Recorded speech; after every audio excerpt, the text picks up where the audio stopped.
ये कहानी है राजस्थान जोधपुर में रहकर सीडीएस की तैयारी कर रहे वंश की। हाल ही में उसके दादाजी का देहांत हुआ था। इस गमी से परेशान अपनी दादी जी का हौसला बंधाने वह जैसलमेर अपने पैतृक घर के लिए निकल पड़ता है।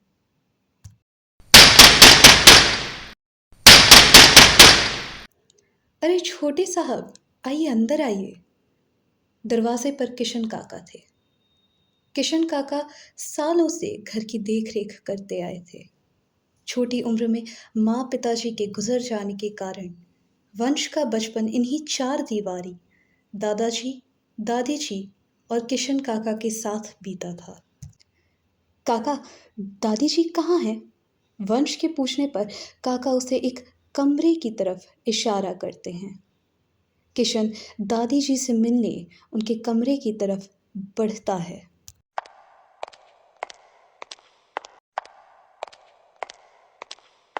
कुछ कदम बढ़ाते ही वंश की सांसें फूलना शुरू हो जाती हैं।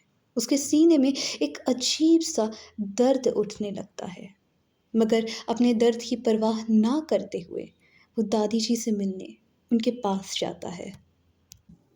वंश, बेटा तुम आ गए।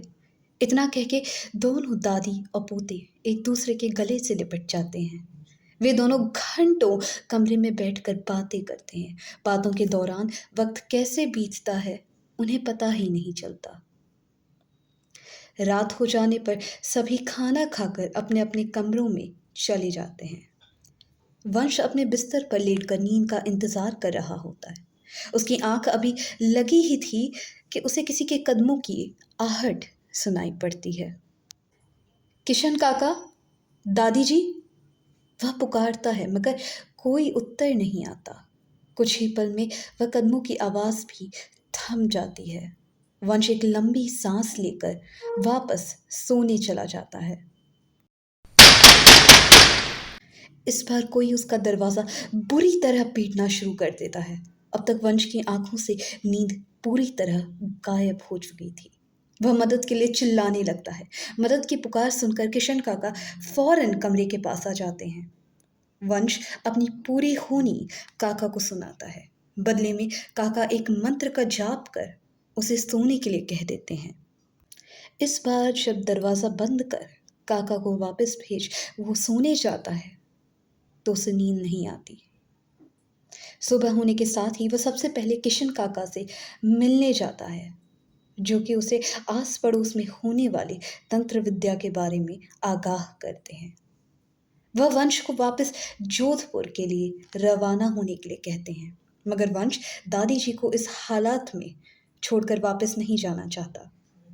उसी दिन वह दादी जी से जोधपुर उसके साथ चलने के लिए जिक्र करता है। सारी बात सुनकर दादी जी कहती हैं कि वह कुछ दिन में सामान पैक करके उसके साथ चलेंगी।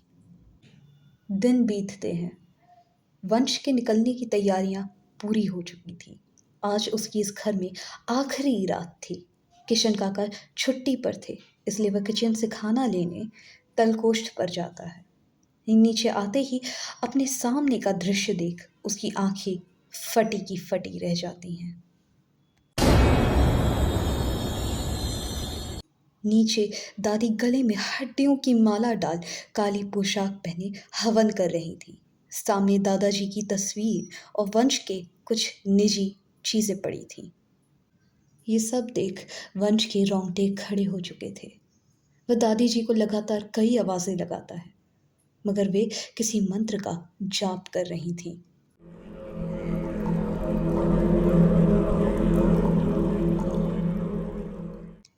इस सब के बीच वंश के सीने में एक तेज दर्द उठता है।